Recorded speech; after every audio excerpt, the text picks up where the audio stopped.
Kinagiliwan ang isang aso na tila marunong magpanggap na tulog dahil ayaw maligo. At ang isa pang aso ay sinilid naman ang sarili sa maleta ng fur mom. Ating saksihan. Anong problema natin dyan, Pre? Ito. Ang big baby boy deserve ang big na big ding pagmamahal. Stay. Yan ang 7-year-old Labrador Retriever na si Atom.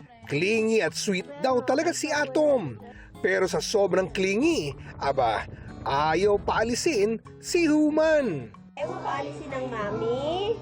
Napasobra yata ng relax si Atom na tila nakatulog matapos pagkasyahin ang sarili sa maleta ng kanyang fur mom. Nasaan mga kasama mo? Sa Japan? Kwento ng kanyang fur mom, nag-e-empake siya nang lumapit si Atom at nahiga sa maleta. Nagpakamot pang araw ang aso bago makatulog. Paano ba naman iistorbohin ang ganyang ka-cute?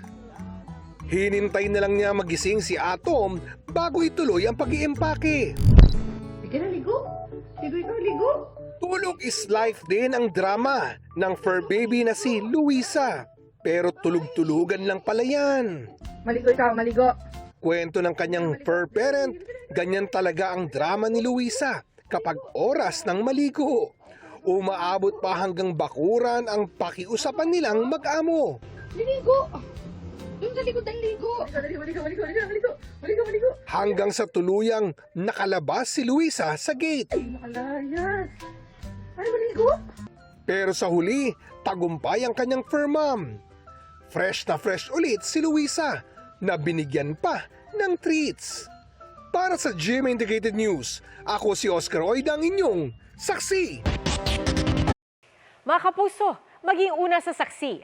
Mag-subscribe sa GMA Integrated News sa YouTube para sa iba't ibang balita.